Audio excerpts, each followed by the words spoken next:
pada tanggal 17 November tahun 1965. Surat kabar Kompas memberitakan tentang pembunuhan massal yang dilakukan orang-orang komunis di desa Jambu Ceper, Klaten. Demikian seperti dicatat Kuncoro Hadi dan kawan-kawan dalam buku Kronik 65, catatan hari per hari peristiwa G30S sebelum hingga setelahnya, tahun 1963 sampai tahun 1971. Menurut Kuncoro Hadi dan kawan-kawan dalam bukunya, seperti diberitakan Kompas, pada saat itu sepasukan resimen para komando Angkatan Darat, RPKAD, yakni Kompis Sembiring yang berkedudukan di Delanggu telah berhasil membongkar rahasia pembunuhan massal yang dilakukan oleh gerombolan kontrarevolusi G30S terhadap 18 orang di desa Jambu sebelah selatan pabrik gula Ceper.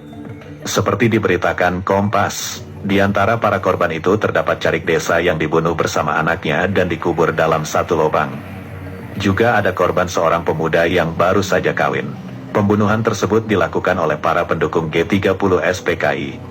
Pembunuhan dilakukan dengan cara-cara di luar peri kemanusiaan.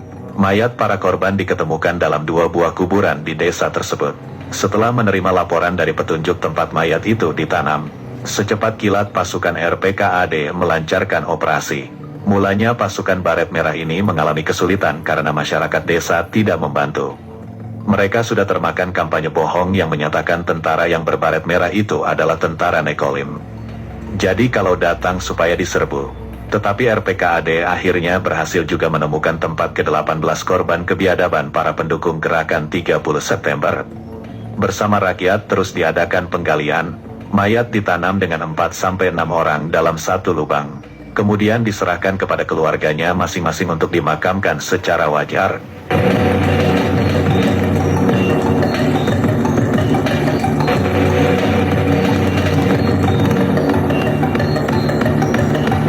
Operasi lanjutan oleh RPKAD sekitar desa itu berhasil menangkap 18 orang yang menurut keterangan masyarakat setempat mereka itu Algojo G30S.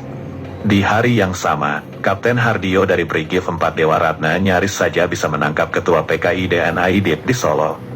Namun Aidit sudah keburu pergi sehari sebelumnya.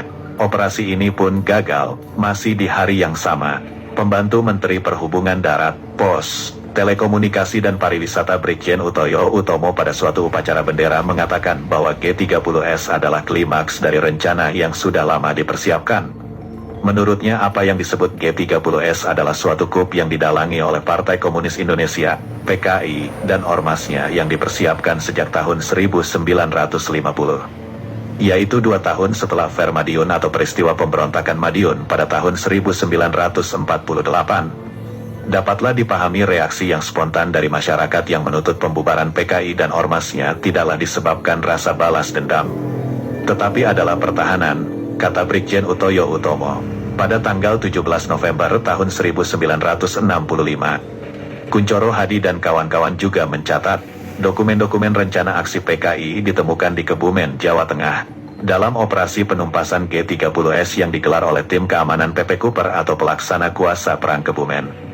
Telah ditemukan dokumen berupa peta yang menunjukkan rencana pengacauan atau teror oleh PKI. Peta tersebut ditemukan di rumah aktivis pemuda rakyat PKI bernama Marsum dan Dipa di Desa Waluyo dan Brecong, Kecamatan Bulus. Dalam peta ini diketahui bahwa setiap desa di daerah Kebumen telah menyusun rencana gerakan aksi.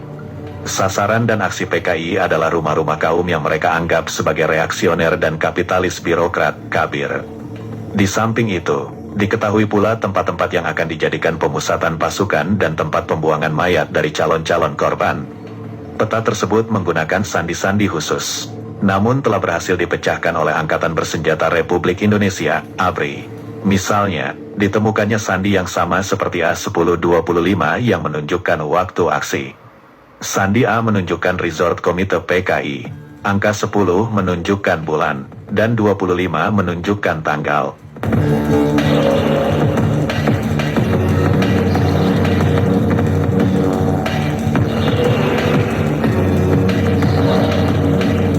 Selain itu, disita pula 4 buah bendera panji dan badge yang diduga kuat adalah bendera yang akan digunakan oleh pasukan pemuda rakyat. Di samping menggelar operasi militer, Tim Keamanan PP Cooper Kebumen juga telah melaksanakan operasi mental berupa indoktrinasi terhadap para bekas anggota OMAS PKI. Selain itu, di setiap desa di Kebumen juga telah dilakukan penjagaan keamanan oleh alat-alat negara yang dibantu oleh pemuda-pemuda progresif revolusioner setempat. Masih di tanggal yang sama, terjadi pengeroyokan seorang tokoh PKI oleh anak buahnya sendiri di daerah Muntilan, Jawa Tengah. Harjo Pawiro, tokoh sekaligus ketua PKI di desa Pejagen, Ngalen, Muntilan telah dikeroyok oleh anak buahnya sendiri. Akibat pengeroyokan ini, Harjo Pawiro mengalami luka parah dan telah dilarikan ke rumah sakit setempat. Hadi Kuncoro dan kawan-kawan dalam bukunya juga mencatat pada tanggal 17 November tahun 1965. Satu karung peluru berbagai kaliber ditemukan di tegalan sawah di daerah Kabupaten Semarang, Jawa Tengah. Polisi di bawah pimpinan Aibtu Wasijo telah berhasil menemukan amunisi ini dalam operasi pembersihan G30S. Lokasi ditemukannya amunisi terletak di tegalan sawah di Padukuhan Pegaten, Kelurahan Mukiran, Kecamatan Susukan Tatang, Kabupaten Semarang. Di samping itu juga ditemukan petunjuk penggunaan senjata brand berikut: 1 lup cadangannya, 1 karaben, 1 repetir, 1 pistol bulldog, 1 Vickers dan ratusan peluru Thompson. Menurut laporan, senjata-senjata itu sengaja disembunyikan oleh oknum Gestapo setempat yang bernama Rono Karyo dan Karyo yang sebelumnya telah ditahan oleh militer Angkatan Darat. Sementara itu pada hari yang sama, di Surakarta juga ditemukan senjata-senjata api berikut ratusan amunisinya. Senjata-senjata ini diketemukan di Desa Nusukan dalam operasi gabungan yang digelar oleh Angkatan Darat, tentara pelajar dan polisi patroli jalan raya. Senjata itu disebut milik oknum Gestapo yang terdiri dari 205 butir peluru kaliber 95, 48 butir peluru gun, 158 butir peluru LE, 153 butir peluru Sten, 84 butir peluru Thompson, 2 granat tangan dan beberapa jenis senjata api lainnya.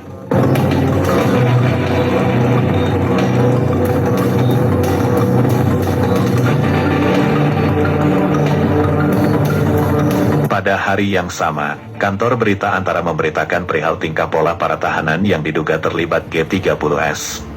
Menurut keterangan Komandan Detasemen Polisi Militer dan Denpom 2 Yogyakarta, Mayor Mus Subakyo, ketika diperiksa oleh Korps Polisi Militer, CPM, para tahanan itu seolah-olah gila atau tidak bisa memberikan jawaban yang benar. Seolah-olah mereka hilang ingatan. Mengatasi hal ini, Denpom 2 kemudian mendatangkan ahli jiwa, yakni Brigadir Jenderal Dr. Sumantri. Dari hasil pemeriksaan, ternyata para tahanan ini dalam kondisi sehat dan tidak hilang ingatan. Tingkah pola mereka hanyalah pura-pura belaka.